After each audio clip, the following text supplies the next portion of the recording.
जवाब भी। अस्सलाम वालेकुम वरहमतुल्लाहि वबरकातुहू। मेरा नाम मोहम्मद फरहान सारिया।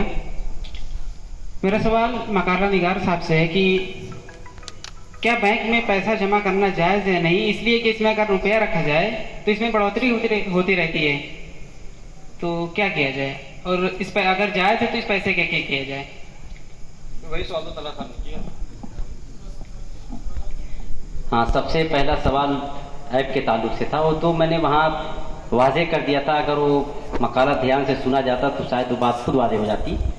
मैंने ये कहा था कि मुख्तलिफ कंपनियों में तयशुदा या कम अज़ कम यकीनी मुनाफा की बुनियाद पर लगाती।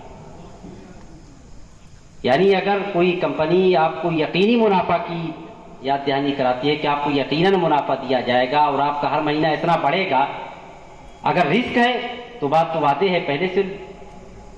तो बात मैंने यहाँ यकीनी मुनाफे की थी, उस मुनाफे की नहीं की थी जिसके अंदर खुद रिस्क है।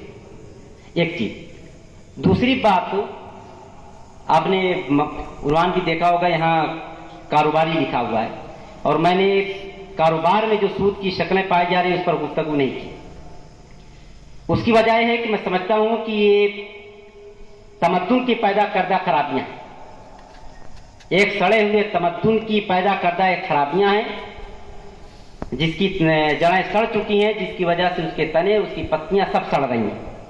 तो पत्तियों को पेंट सर करने से कुछ नहीं होगा, लिहाजा इस निजाम तमद्दुन ही को खत्म करने से कुछ होने वाला है। इसलिए मैंने उसमें दाखिल होने की कोशिश ही नहीं की, क्योंकि वो एक कारोबार में जो सूद की सूरतें पाई जाती हैं वो एक तमद्दुन की पैदा करता है। उसकी शक्लों में जितना आप दाखिल होंगे उसमें उलझते चले जाएंगे। हमें कोशिश करनी चाहिए कि इस निजाम तमद्दुन ही को पलट दिया जाए। ठीक, इसीलिए मैंने कारोबारी चीजों में जो सूद की शक्लें पाई जा रही हैं उस पर मैंने गुफ्तगू नहीं की, क्योंकि उससे अपने आप को बचा पाना है बहुत मुश्किल अमर है। और एक सवाल बैंक के ताल्लुक से हुआ था कि बैंक में पैसा रखना चाहिए नहीं रखना चाहिए। मेरा अपना जाती ख्याल है कि बैंक में कुछ नहीं रखना चाहिए। आदमी के पास जो जायद है वो अपने दूसरे भाइयों को दे, मुजारबत की बुनियाद पर दोनों कारोबार करें। जो जिनके पास जरूरत के सामान नहीं है उसे जरूरत के सामान खरीदे। पैसे को जमा करके इकट्ठा करके रखना मेरे नजदीक बेमाना है। जिसको अल्लाह ताला ने फाजिल रकम दी है वो अपने भाई की उसके जरिए से मदद करे, दस्ते ताउन बढ़ाए, मुजारबत की बुनियाद पर, शिरकत बै की बुनियाद पर तिजारत करे, उसको बढ़ाए। उसको बैंक में सड़ाने के बजाय अपने लोगों, अपने मुआशरे के लिए उसको मुफीद और कारामद बनाए।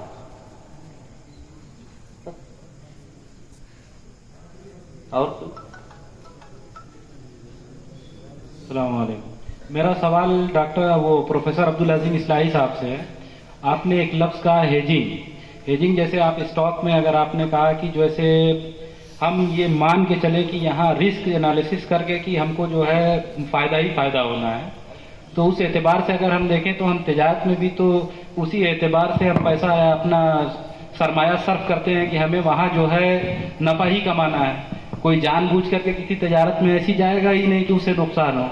और अगर हम हेजिंग के बारे में देखें स्टॉक मार्केट में, तो वहां भी अगर कोई इन्वेस्ट करता है तो वहां वो जो है कितना भी रिस्क एनालिसिस कर ले वो नुकसान उठा भी सकता है, फायदा भी उठा सकता है। तो इस पे आप क्या कहेंगे?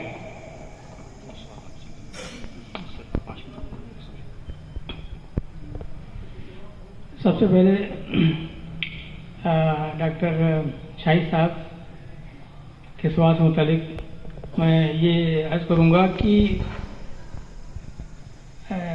मुख्तलिफ ऐप्स के ज़रिए जो इन्वेस्टमेंट होता है ये देखना चाहिए कि उसके पीछे हकीकी बै और ख़रीद फ़रोख्त लेन देन है कि नहीं है और क्या होता है। क्योंकि बहुत सी शक्लें हैं, अमेज़न के ज़रिए बहुत सी चीज़ें आप खरीद सकते हैं और बहुत सी चीज़ें बेचने के लिए उन पर रख सकते हैं, तो मेरा ख्याल में कोई हर्ज नहीं। लेकिन अगर कोई इस तरह की चीज़ हो जैसे कि पूंजी कहलाते, पूंजी कि आप 4 आदमियों को खरीदार बना दिए, यानी मिसाल के तौर पर घड़ी का 5-5 रुपये घड़ी है 4 बनाइए, तो उसके बाद जो है वो जब इतनी पहुंचेगी तो फिर उसमें ये होगा। बहुत सी तरह की शक्लें पहले लोग धोखा खा चुके हैं और उसमें काफ़ी नफ़ा देते हैं क्योंकि जिनका जो लोग खरीदार बनते हैं उन्हीं का नफ़ा हमें तकसीम कर दिया जाता है, फिर जो नए खरीदार बनते हैं फिर तकसीम कर देते हैं, फिर एक वक्त आता है जो वो सब लेकर फरार हो जाते हैं। तो इस तरह की कोई अगर गरर और धोखे की चीज़ है तो जाहिर है यानी बचना चाहिए उससे। वाकई कोई प्रोडक्शन की चीज़ है, एक क्राइटेरिया एक मेयार ये भी है इस्लामी इन्वेस्टमेंट का कि उसमें इन्वेस्टमेंट से कुछ यानी कोई चीज़ पैदा होती है, कोई रियल इस्टेट होता है, कोई फर्दी चीज़ नहीं होती है। तो ये देखना चाहिए कि वाकई शक्लें तो बहुत सी हैं। इसी तरीके जो हेजिंग का मामला है, हेजिंग की भी बहुत सी शक्लें हैं और यदि पेचीदा शक्लें हैं कि यानी इस यानी आम मजमे में उसका जिक्र यानी गोया कि सर से गुजर जाने वाली बात होगी। एक चीज़ मसलन ऑप्शन है, एक ऑप्शन बेचना, ख्यार या इख्तियार बेचना कि अगर ये चीज़ नहीं हुई तो मैं ख़रीदूँगा और हो गई तो मैं नहीं ख़रीदूँगा, और इस चीज़ की इस ख्याल की कीमत मुतय्यन कर देना। तो इसके ज़रिए जो है वो जो बेचने वाला होता है ख्यार का वो तो अपने आप को बचा लेता है, लेकिन दूसरे पर उसकी मार पड़ती है। बहरहाल ये चीज़ें ऐसी हैं कि शक्लें इतनी पेचीदा हैं कि इनको मुख्तसर लफ्ज़ों में और एक आम मजमे में बयान करना बहुत मुश्किल है। तो मैं इसी पर इसी वजाहत पर अपनी बात ख़त्म करता हूँ। वक्त भी ज़्यादा नहीं। सलाम।